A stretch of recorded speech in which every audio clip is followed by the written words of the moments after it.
मैं बस अब आखिरी डिस्कशन की तरफ आते हैं। आपसे पूछना चाहूँगा स्टार्टिंग विद आदम के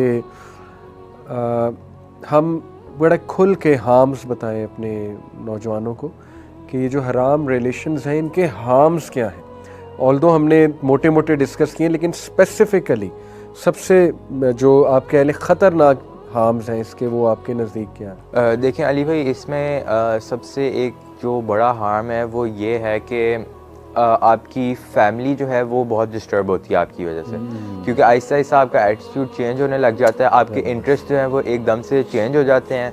और जब आपके इंटरेस्ट चेंज होते हैं तो आप जो है वो फैमिली को उस तरह से नहीं देखते, आप उनको इतनी इंपॉर्टेंस नहीं देते जितनी देनी चाहिए। आपका पेरेंट्स के साथ टाइम स्पेंड जो है वो कम हो जाता है, और उसकी बजाय आप जो है वो वही चैट कर रहे हो तो अपने दूसरे के साथ, अपने पार्टनर के साथ, और इससे ये है कि फैमिलीज़ तबाह हो जाती हैं ऐसे ही। और फिर ये है कि आहिस्ता आहिस्ता जब आप इतना इन्वॉल्व हो जाते हो, आप अपना जो है वो काम वगैरह, ऑब्सेशन तक बात चली जाती है। बिल्कुल ऐसी है। और आहिस्ता आहिस्ता फिर जो है वो आप अपना जो रिस्पॉन्सिबिलिटीज़ और कॉलेज वर्क वगैरह होता है उस वो इफ़ेक्ट होता है, आपकी स्टडीज़ इफ़ेक्ट होती हैं।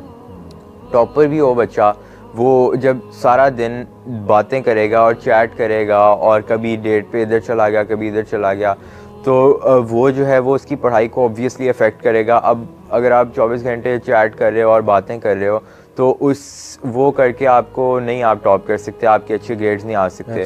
तो लोगों को रिपीट करना पड़ता है, गैप ईयर्स लेने पड़ते हैं, और यूनिवर्सिटी लेवल पे भी अक्सर यही होता है कि सेमेस्टर रिपीट कर रहे हैं, फेल हो गए, तो ये काफ़ी मसले आते हैं। एक वजह से आपका पूरा जो है वो आपकी लाइफ का एक साल कह लें ज़ाया हो जाता है अगर आप गैप ईयर ले लेते हैं, या एक सेमेस्टर आपको रिपीट करना पड़ जाता है। तो आपकी लाइफ का एक साल समझे बिल्कुल ज़ाया हो गया, और ना उससे आपको कोई बेनिफिट मिला बल्कि उल्टा नुकसान ही हुआ है। एक तो एक पूरे साल के गुनाह आपको मिल गए, और आगे भी पता नहीं वो कब तक चलते रहेंगे।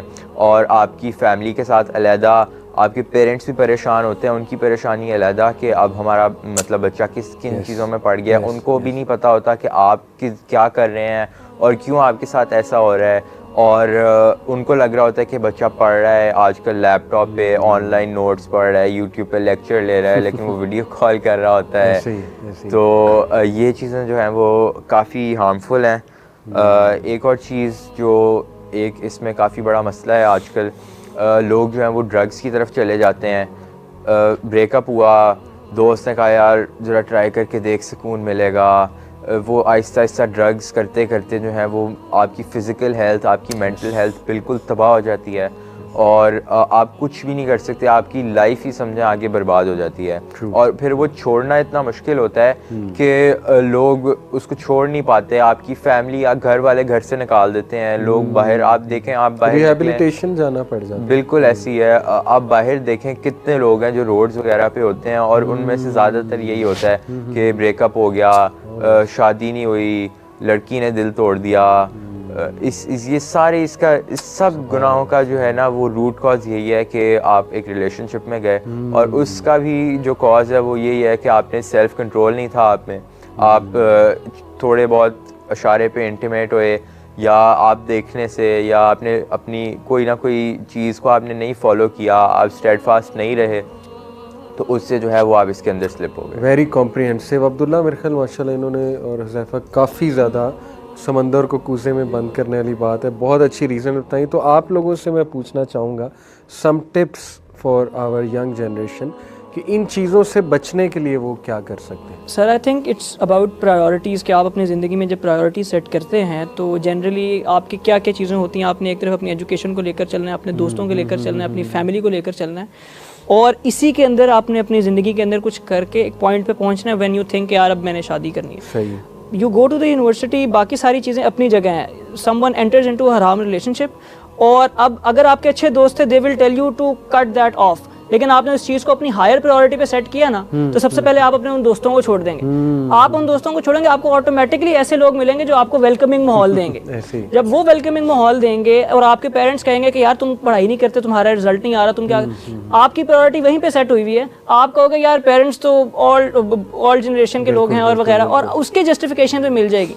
तो इवेंचुअली क्या होगा, वो बैड कंपनी, जिससे आदम ने जो पूरी डिस्क्रिप्शन दी, आप इवेंचुअली उस हालत के अंदर जाएंगे, आपको यूनिवर्सिटी छोड़ना भी ठीक लगेगा, आपके अंदर एक ऐसी नेगेटिविटी पैदा हो जाएगी टिल द पॉइंट लिटरली ऐसे ऐसे केसेस आते हैं कि लोग जो है ना वो अपने ईमान को क्वेश्चन करना शुरू कर देते हैं, दे क्वेश्चन देयर फेथ। तो बेसिकली वही था कि अगर आपने फ्रॉम द गेट को अपनी प्रायोरिटीज़ रखी होती हैं कि मैंने अपनी एजुकेशन कंप्लीट करनी है, मैंने अपनी फैमिली को प्रायोरिटी देनी है, मैंने अपने फ्रेंड्स को, और मोस्ट इंपॉर्टेंटली मैंने नमाज का शेड्यूल जो है अपना और अपनी इबादत का शेड्यूल वो मैनेज रखना है, क्योंकि उससे आपकी ज़िंदगी में एक डिसिप्लिन आएगा।